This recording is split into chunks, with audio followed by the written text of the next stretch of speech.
Shigatsu, episode 5. This episode was cool too. Again, this show is visually amazing. It's just beautiful. It is very visually appealing. It is a very well done show. I just have to just get this out of the way, like real quick. Do you guys think that Kaori is dying? Just the dialogue that she keeps saying, like, to me, suggests that she's dying.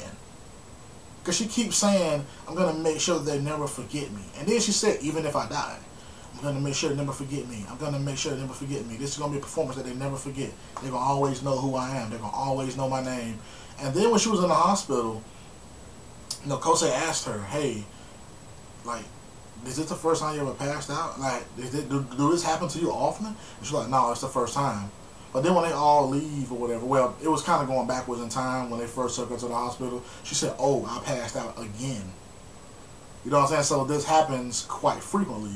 And then, I don't know if this was done on purpose, but I read the manga. Like I said, I read the manga, and this is nothing. This is like no spoiler type of shit. But her parents run a bakery.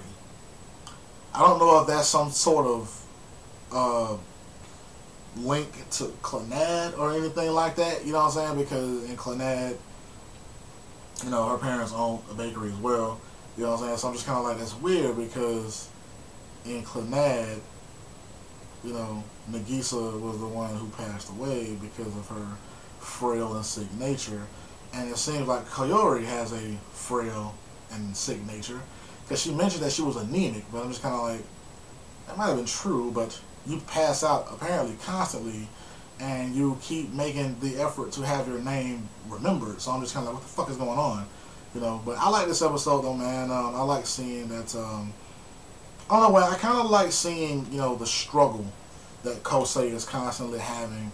You know what I'm saying? With, because it seems like he still wants to play the piano, like he wants to, but because of the situation that happened in his past with his mom dying and him saying, I'm going to practice as hard as I can as long as my mother gets better, and she didn't. You know what I'm saying? He's kind of like, fuck it, because I hate to make this comparison, but in his world, that piano was God. And he was reasoning with that God. As long as I, you know what I'm saying, do right by you, just heal my mom, and the God didn't come through. You know what I'm saying? So he turned his back on the God. He's just kind of like, well, if you didn't come through for me, why should I even entertain you? You know what I'm saying? So that's kind of like how it is, you know, because you got to think, though, man, like, Kosei was a child when that happened, so you got to think, man, because how old was he at the time when that shit happened, like 11? Or some shit like that? Like 11, because I think the last performance that he did was, like, what, 3 years prior to the main storyline, that he's 14 now, so he was 11 when that shit happened, you know what I'm saying? And all he wanted was for his mother to be healed, and he even, you know, reasoned with it. I'm going to play this perfectly, no flaws. I'm going to become this famous pianist for my mother as long as she stays healthy and maintains her health, and that wish was not granted. So he abandoned the piano, and to be honest, I would too. I would abandon music altogether. Fuck it. He's going further than I am, because he actually still writes music. I wouldn't even do it. I wouldn't have even kept the piano if that shit had happened. You know what I'm saying? Because if you just feel like you're being betrayed, you don't want to keep those things around that, you know, hold ties to your betrayal. You don't want to, you know, do that shit. But I like this episode, man. I also like the fact that Tsubaki, you know what I'm saying, is struggling with the way she feels for Kosei, because she runs into a guy who was like her upperclassman when she played, well, they played baseball together, and he was like the upperclassman or whatever, and, you know, apparently he's a handsome dude, and all the girls liked him. He's a real cool guy, and, you know, she even had a crush on him, you know, but she keeps comparing him to Kosei. Even though she's talking shit about Kosei in this negative light, she keeps doing it. You know what I'm saying? She's like, oh my God, he's so reliable and dependable, unlike a certain somebody I know. So she's struggling with that shit, though, man. I think what happened was, for the most part, you know, she didn't like seeing that Kosei and Kaori had a little moment. You know what I mean? Like, they had a little moment on that stage or whatever, and she always felt that she was the closest one to him, but it's something that those two share that she never will be able to, because she doesn't play music. She doesn't understand the heart of a musician. So, you know what I mean? Like, she's struggling with that shit. But at the same time, I'm just kind of like, you are the one who also aided in pushing him to pick back up the piano. So to me, it's kind of weird. It is kind of weird that she's having this sort of reaction, but at the same time, I understand it because they are childhood friends, and no one should be closer to him than she is. I get it, but it is weird to have this shit come up right now. It is weird. It is weird. And the last scene was just done beautifully. I like that. He's having that little inner monologue about, you know, Kaori, just like, you just wouldn't show up. And she did. She just randomly appeared right in front of him as she was playing hopscotch with these kids, and he's walking across a bridge.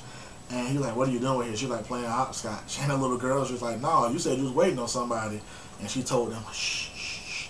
So she was obviously waiting on him to cross that bridge, you know, and she has her hand out, waiting for a gift that she was supposed to receive. And he's like, I didn't get you shit. I didn't get you anything. Which he did, though. I don't know if he, like, took it back or something, because we see that he was about to give her a gift, but she was in the hallway laughing and talking with Watari. And he just walked away. Kosei walked away. So he did have something for her. I don't know what it was, but he did have something for her. But he says that he would buy her anything that she wanted, and he would do anything for her, because she's doing all them crocodile tears and shit. And she said, you'll do anything for me, enter a piano competition. And I was like, oh, fuck, man. She's asking the world of this motherfucker. I am sorry, but she's asking the world. And at first he's kind of like, no, he's against the idea, you know, but she starts talking about the heart of the musician, and how, you know, we all feel the same way that you feel walking on stage, and, you know, the nervousness and all that type of stuff. But I want Kosei to finally explain exactly what his reservations are to her. You know what I'm saying? Like, just finally tell her, like, hey, it's not that I'm nervous about going on stage. It's not even that I'm nervous about letting people down with my performance.